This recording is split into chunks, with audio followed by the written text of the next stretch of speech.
YouTube. I got a bit of a story for y'all. Hold on a minute.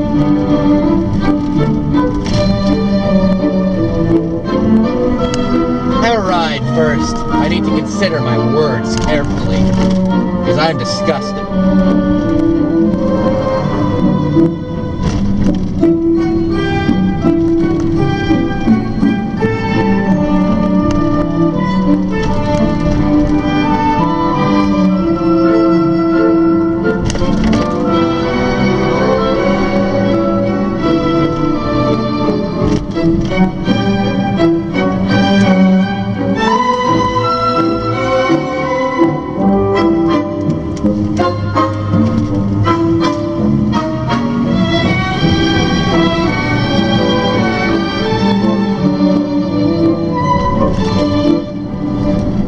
I got a question for all you out there.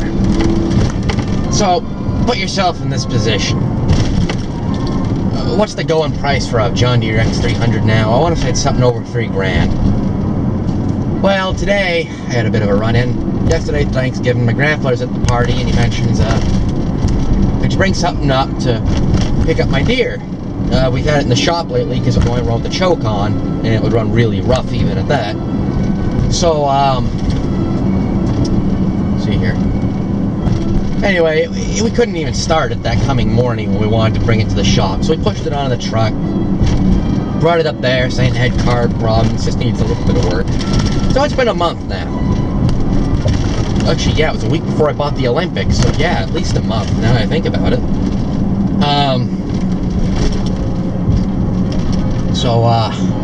We got a call saying, she's ready, you can come down and get her. Well, let's go get it. We go into the shop and talk to the guy at the desk, and I said, it's $220 for the shop repair. Was it $210? It's $200 something. So I says, what'd y'all do? And he says,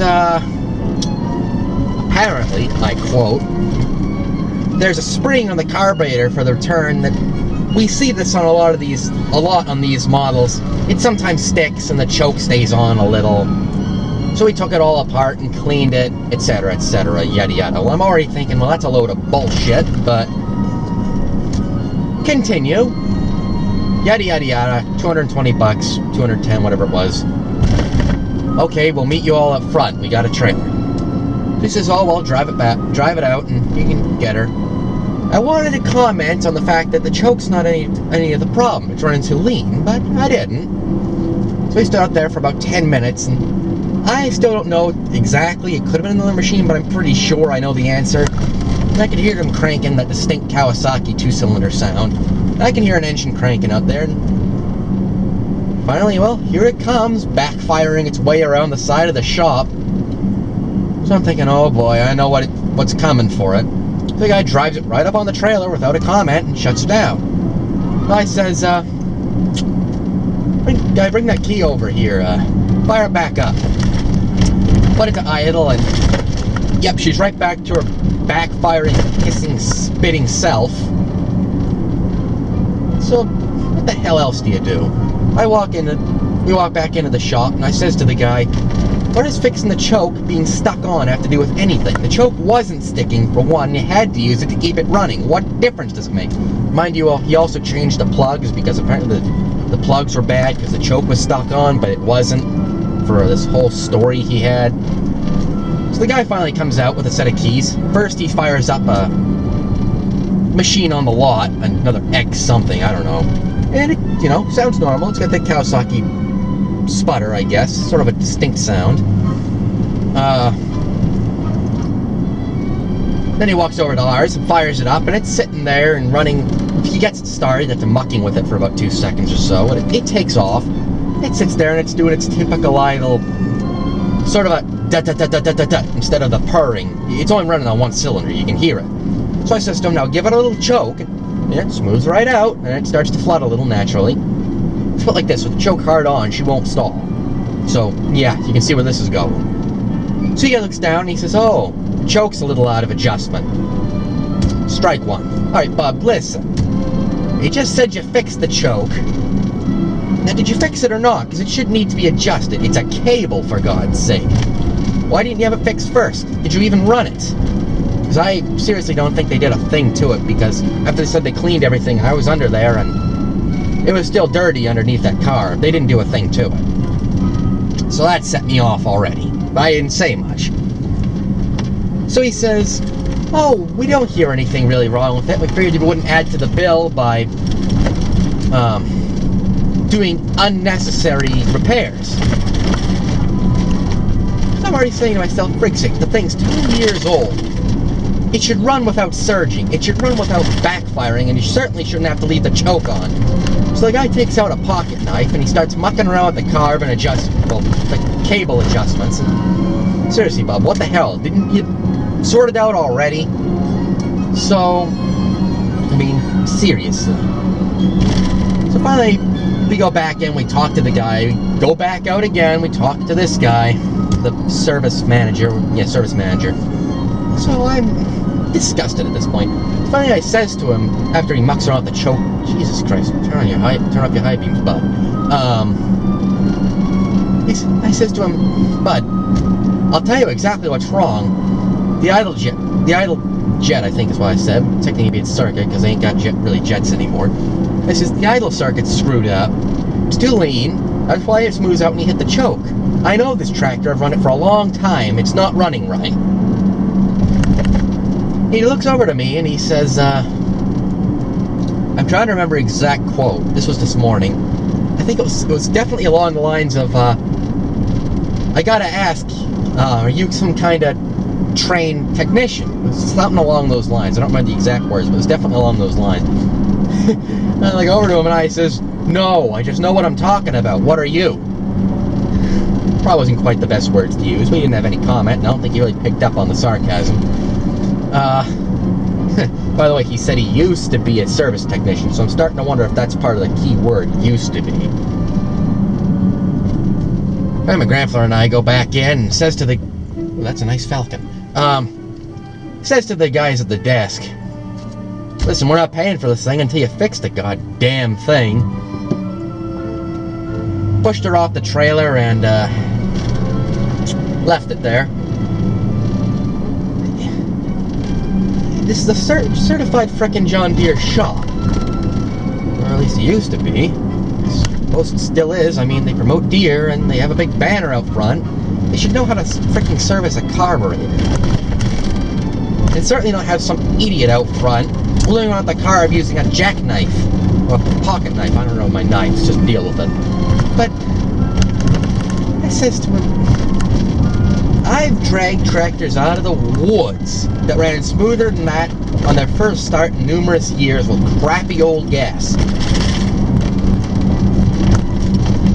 Trying to charge us $210 for the fact that you did nothing and the tractor's running just as bad as it was when we gave it to you.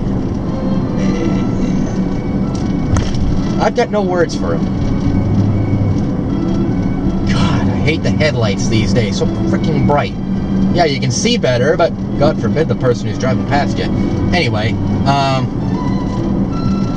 so I'm disgusted.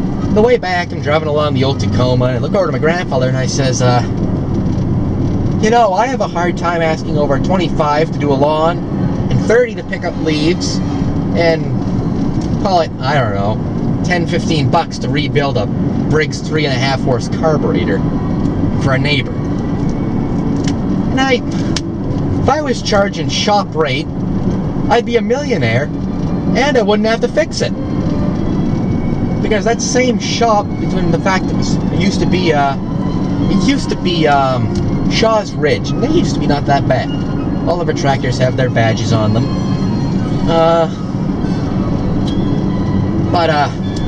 Ever since I changed over the North Country or North County, I can't remember which one, but North Country County, whatever it was, tractor. We had the Scots back when it was still in service. We had it in there for 3 months. Finally, we get a call back on it. It apparently had bad gas. They couldn't start it in the shop. Yeah, great. Listen, bud, we just put gas in it 2 days ago. It might be bad now from it sitting, but finally they said they had it fixed. We brought it home. It was early in the morning or late at night. I can't remember which. It was dark. They didn't want us to fire it up because reasons. I wish we had. At home, wouldn't start. Brought it back. All of a sudden, now it has some magical electrical issue. These idiots. I don't know how they stay in business. I mean, the tractor was running. Yeah, it was running. But I mean, I've known that machine a long time. I know what it sounds like. I am sure the average person would have said, oh, it's running, they fixed it. Yeah, here's your money. What kind of an idiot, I mean, the average person I know doesn't know, but what kind of idiot mechanic do you have to hire to say it has an unadjusted, or untuned, as I quote, choke? Hell, it's a freaking cable that pulls on a butterfly valve. This isn't very technical. Hold on a minute again.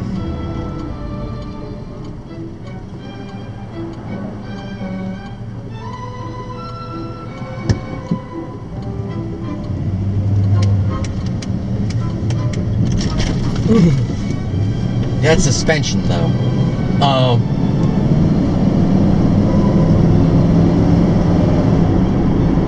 So, I don't know.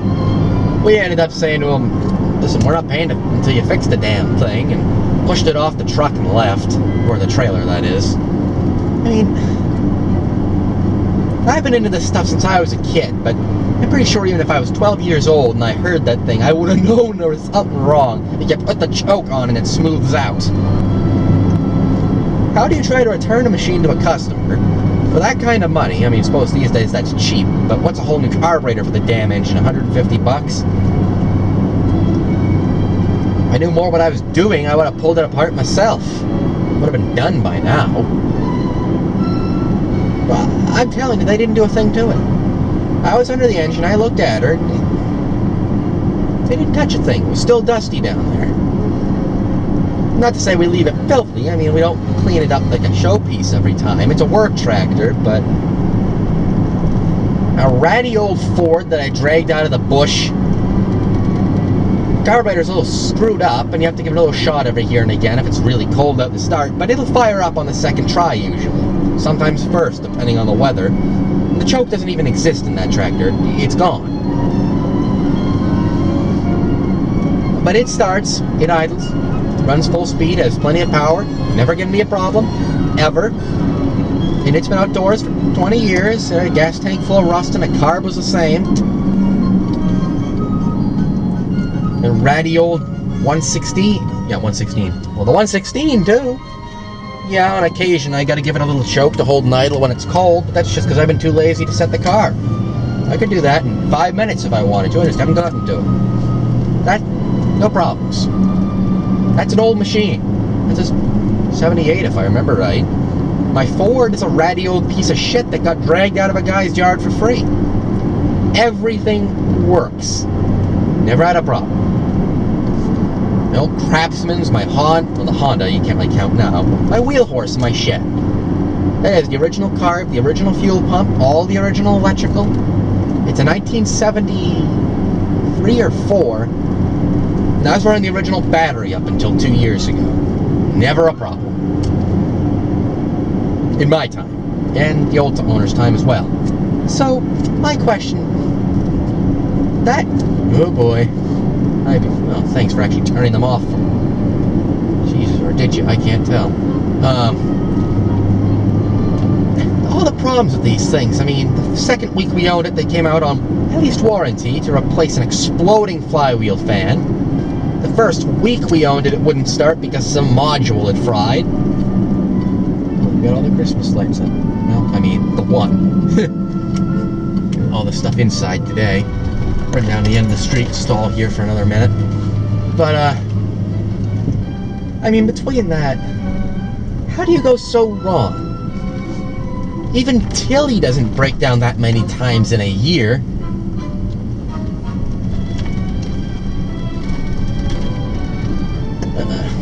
I don't know. I mean, non-adjustable carbs, this and that. I know for a stint it's emissions, but all these electrical problems are bullshit. How far have we come with technology? We can't build a lawnmower that will charge its own battery reliably. know, some people say to me, oh, you got a lemon. Well, okay, we got a lemon, but this thing's been giving us problems ever since we bought it. Yeah, the Scotch was a piece of shit, but sort of deservedly so on our part, because it's a freaking 100 series lawn tractor that we're running in a 7-acre field that for the most part was jerry-rig repaired by me, but as a little kid too, so there. But I mean, you got a brand new machine here and you say you don't think it needs the service, no sense in adding it to the bill, I quote. It won't hold an idle. How do you stay in business like that? Does anybody else besides me not notice this? Because I can name off a few shops if I wanted to that are the same exact way. I just don't see it. I really don't. I'd be a millionaire by now if I charged shop rate and didn't bother to, or even in that case, if I bothered to fix them anyway, the street lawnmowers. And there have been some oldies around here. I mean, by our standards, we're talking 80s, 90s. How many old piles of shit that I pull out from the scrapyard, and I slid them for pretty good money. What would I do? Clean out a jet? Free up a float? Or do a valve job or a head gasket or some little odd job? I never actually did a head gasket. That was my own mower, if I think of it. I just don't get it. Back. Oh, the music's quite fitting for the moment. So, I don't know. It's maddening to me. Well, there's my rant. I've already videoed this once, so I don't even know if this version will go up or the other version won't. I don't know.